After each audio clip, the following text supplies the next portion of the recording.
안녕하세요. 행정일일사입니다. 지식산업센터 운영하시거나 또 투자 생각하시는 분들 많으시죠? 특히 임대사업 관련해서요. 근데 이게 생각지도 못한 규제 때문에 그 관리기관에서 임대 신청을 딱 거부해버리면 정말 당황스럽잖아요. 네, 맞아요. 이게 일반 부동산 임대랑은 좀 다르서요. 그 산업집적법, 우리가 보통 산지법이라고 부르는 거 있잖아요. 그거랑 관리기본계획, 이런 게 막 얽혀 있어서 좀 복잡합니다. 그냥 뭐 당연히 되겠지 했다가 이거 왜 안 되지? 하고 문제되는 경우가 생각보다 많아요. 네. 그래서 오늘은 바로 이 부분, 지식산업센터 임대할 때 특히 그 입주 계약 변경 신청이 거부되었을 때 우리가 어떻게 대응해야 하는지 여기에 좀 초점을 맞춰보려고 합니다. 실제 사례 보면서 법적으로 뭐가 문제인지 또 실질적으로 어떻게 해결할 수 있을지 좀 명쾌하게 짚어드릴게요. 우선 실제 사례부터 한번 볼까요? 이게 충북 음성군에 있는 한 지식산업센터에서 있었던 일인데요.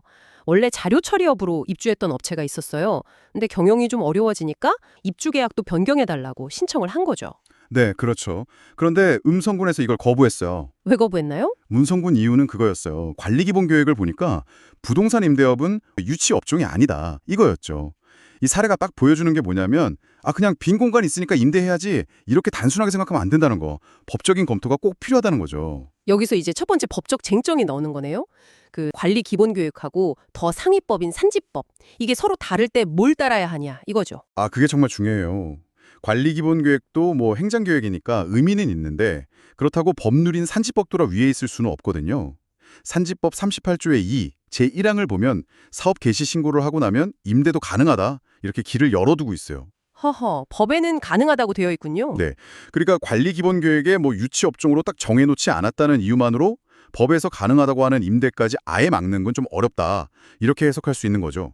이게 여러분이 뭔가 대응할 때 중요한 근거가 될 수 있습니다. 그러면요, 이런 경우는 어떤가요? 이미 들어와서 사업을 하던 기존 업체가 임대를 하는 거랑 아예 처음부터 나 임대업 할래요 하고 들어오는 거랑 이걸 법적으로 좀 다르게 봐야 할까요? 바로 그 지점.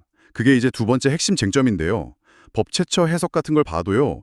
부동산 임대업을 주된 사업으로 해서 신규로 들어오는 거랑 이미 입주해 있던 기업이 뭐 경영난 같은 좀 어쩔 수 없는 이유로 잠깐 임대하는 거랑은 구분해서 봐야 한다. 이런 시각이 있어요. 아하, 그렇군요. 네. 왜냐면 산지법 자체가 원래 중소기업 지원하고 산업 활성화하려는 목적이 크니까요. 그런 취지로 생각하면 더 그렇죠. 그러고 보니까 산지법 시행령 제48조의 3, 제4항 여기 보면 입주 계약에 따른 사업을 하면서 그 시설의 일부를 임대하려는 경우에는 그냥 서류만 내면 된다 이런 식으로 되어 있더라고요. 네, 정확히 보셨어요. 이거는 꼭 부동산 임대업으로 업종 변경 안 해도 원래 하던 사업 하면서 일부 임대하는 거 가능하다 이렇게 해석될 여지가 커 보이는데요. 맞습니다. 그 조항이 시사하는 바가 커요. 기존 입주업체가 임대하려고 반드시 부동산 임대업으로 바꿔야만 하는 건 아니다. 이걸 강력하게 보여주는 거죠. 실제로 법이나 시행령 어디에도 기존 업체가 임대하려면 꼭 특정 업종으로 바꿔라. 이런 강제 규정은 없어요. 없군요. 네, 만약에 관리기관이 자꾸 업종 변경해야 한다고 강요하면 그건 좀 법을 너무 넓게 해석하는 거고 어쩌면 재산권 침해 소지도 있을 수 있다. 이 점을 알아두셔야 합니다. 자, 그럼 정리를 좀 해보죠.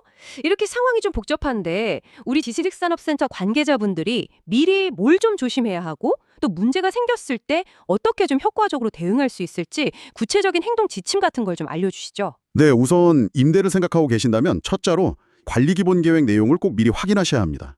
특히 그 유치 업종 제한하는 부분이 있는지 꼼꼼히 보셔야 하고요. 둘째는 당연히 산지법하고 관련 법규들, 오늘 저희가 얘기한 조항들 같은 거 있잖아요. 이걸 좀 알고 계시는 게 중요하고요. 셋째는 기존에 맺었던 입주 계약서 내용도 다시 한번 보시는 게 좋겠죠. 임대 관련 조항이 어떻게 되어 있는지. 그리고 사실 제일 중요한 건 이거겠죠. 실제 임대하기 전에 법률 전문가, 예를 들면 저희 행정일리사 같은 전문행정서하고 먼저 상담을 해서 혹시 모를 법적 문제를 미리 좀 차단하는 거. 예방이 중요하니까요. 네, 예방이 최선이죠. 근데 만약에 이미 임대가 거부됐다거나 하는 문제가 생겼다. 그러면 첫 번째는 거부 처분의 정확한 이유를 꼭 문서로 확인하고 관련 자료를 확보해야 합니다. 왜 안 되는지를 알아야 대응을 하니까요. 두 번째는 삼지법, 특히 그 시행령 48조의 3 제4항 같은 법리적 근거를 철저하게 준비해야 합니다. 이때 아까 말씀드린 것처럼 기존 입주업체의 임대는 신규 임대랑은 좀 다르다. 이 점을 좀 강조하는 게 효과적일 수 있어요. 그리고 정말 안 되면 뭐 행정심판이나 행정소송 같은 법적 불복 절차도 적극적으로 생각해 봐야 하고요. 그렇죠. 다만 이런 절차는 법 해석이나 진행이 꽤 복잡하니까요. 이건 정말로 전문 행정사의 도움을 받아서 체계적으로 대응하시는 게 필수적입니다. 혼자 하시기엔 좀 어려움이 많아요. 네, 결국 지식산업센터 임대는 그냥 일반 상가 임대하고는 완전히 다르다는 걸 꼭 기억해야겠네요. 산집법하고 관리기본계획, 이 두 가지 규제 틀 안에서 움직여야 하는 거니까요. 맞습니다. 특히 그 관리기관이 어떻게 해석하느냐랑 법 규정 사이에 좀 차이가 있을 수 있어서 거기서 어려움을 겪을 수 있다는 점, 이걸 항상 염두에 두셔야 해요. 오늘 저희가 짚어드린 것처럼 법률적인 근거를 좀 명확히 파악하시고 또 전문가와 함께 신중하게 접근하시는 것이 여러분의 소중한 자산을 지키고 또 사업을 안정적으로 운영하는데 정말 중요합니다. 마지막으로 한 가지만 좀 생각해 보실 점을 던져드리고 싶어요. 그저 관리기본계획의 유치업종이 아니라는 이유만으로 경영난에 처한 기존 입주기업이 잠깐 임대하는 것까지 무조건 막는 게 과연 산지법의 원리 취지에 맞는 걸까요? 한 번쯤 그 권리와 법의 정신 사이에서 균형점을 고민해 보시면 좋겠습니다. 궁금한 점이나 도움이 필요하시면 언제든지 행정114로 전화 상담해 주세요.